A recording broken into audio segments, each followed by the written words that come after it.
আসসালামু আলাইকুম। আমি আজকে অবস্থান করছি শরীয়তপুর জেলার নড়িয়া থানার অন্তর্ভুক্ত মুলফতগঞ্জ বাজার এলাকা। আমি প্রথমেই কৃতজ্ঞতা প্রকাশ করব মাননীয় পুলিশ সুপার মহোদয়, শরীয়তপুর জেলা, অফিসার ইনচার্জ নড়িয়া থানা 5 নং ওয়ার্ড 4 নং ওয়ার্ড। আজকের বিষয়টি একজন প্রবাসী আমাদের কাছে অভিযোগ করেছিলেন।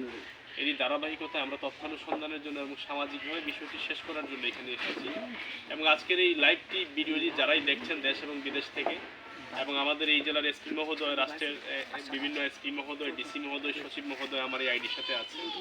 আমি সবার প্রতি কৃতজ্ঞতা রেখে একটি জিনিস বলবো যে আমরা যেহেতু যিনি অভিযোগকারী ওনার স্ত্রী এখানে উপস্থিত আছে আর ওনার বাচ্চা আছে, 2টা বাচ্চা, আপনার না ছেলে, 2টা ছেলে। তো এখন বাকি ভাইগুলো উপস্থিত আছে কিন্তু সুলতান উপস্থিত নেই যিনি অভিযোগকারী। এখন এটা যদি আমরা স্থায়ীভাবে সমাধান করতে চাই লিখিত আকারে, তাহলে এখানে সুলতানের প্রয়োজন হয়।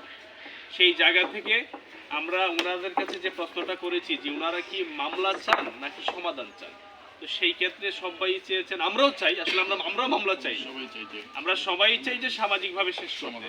এখানে স্থানীয়ভাবে যে একজন ভাই আছেন, ভাইয়ের নামটা জানো কি? যুবরাজ দেওয়ান ভাই অত্যন্ত প্রবীণ, যতটুকু বুঝতে পারলাম কথাবার্তায় ওনার বিচক্ষণতা আছে। আমি বিশ্বাস করি আগামী পর্বে উনি আমাদের সাথে থাকবে যখন সুলতান আসবে, এবং এটা সামাজিকভাবে শেষ করব আমরা।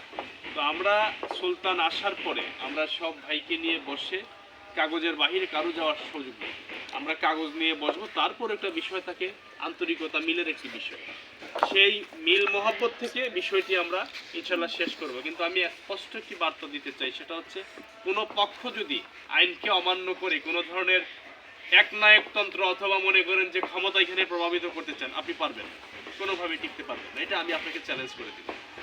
আপনার বাড়িতে এসে আপনার উঠানে বসে আপনাকে আমি চ্যালেঞ্জ ছুড়ে দিব যে আমি করব, নিয়ম অনুযায়ী করব, আইন অনুযায়ী করব, রাষ্ট্রের সবাইকে নিয়ে করব। যদি কোনো একজন পক্ষ চান যে অন্যায়ভাবে এখানে ওনার অন্যায়টাকে প্রতিষ্ঠিত করা, সেটা করার কোনো সুযোগ নেই, আমি করতে দিব। আর যদি আপনারা বলেন যে না আমরা আইনগতভাবে চাই এবং আমরা ভাই ভাইরা মিশে আমরা শেষ করব, সেটাকে আমিও সাধুবাদ জানাই। আমরা আবারও যখন সুলতান আসবে আমরা এটা এসপি মহোদয়, ডিসি মহোদয় সবাইকে জানিয়ে আমাদের নিয়ম অনুযায়ী আমরা এখানে এসে ইনশাল্লাহ শেষ করব। পরবর্তী আপনারা আপডেট পাবেন। এর আগ পর্যন্ত সবাই সবার মতো থাকবেন। যদি উনি এই যে সুলতানের ওয়াইফ যদি উনি ওনার বাচ্চা নিয়ে না আসতে পারে কোনো কারণে, না কেন আসতে না না পাওয়ার অফ অ্যাটর্নি দিল এখানে দেওয়া যায়, কিন্তু তারপরেও কিন্তু কেন আসে উনি 2 বছর পরে আসো, 8 বছরের উপরে আসতে পারে না, 2 বছর পরে আসো,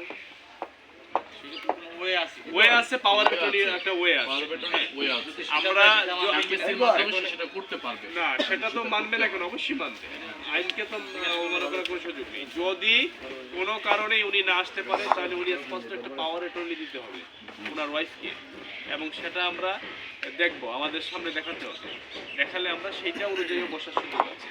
কিন্তু আমরা চাইবো উনি আসুক, কারণ সশরীরে বিষয়টা খুব ভালো হয় যেহেতু ভাই ভাইয়ের বিষয়। আর যদি কোনো কারণে উনি আসতে নাই পারে, সেই কারণটা আমাদেরকে ব্যাখ্যা দিতে হবে, এবং সেই ব্যাখ্যাটা আমাদের কাছে যদি গ্রহণযোগ্য মনে হয় তাহলে আমরা সেই সুযোগটা দিই। কারণ আপনার অধিকার আদায় করতে গেলে আপনাকে আসতে হবে, এটাই বাস্তবতা। আর যদি আপনার ব্যাখ্যাটা যদি এরকমই হয় যেটা আমরা মনে করি যে আসলে এটা গ্রহণযোগ্য, তাহলে সেটা আমরা পাওয়ার অফ অ্যাটর্নির ব্যবস্থা আমরা করার জন্য ওনাকে আহ্বান করব। তো এই বলে আপাতত এখানেই শেষ করছি। সবাই ভালো থাকবেন। আসসালামু আলাইকুম।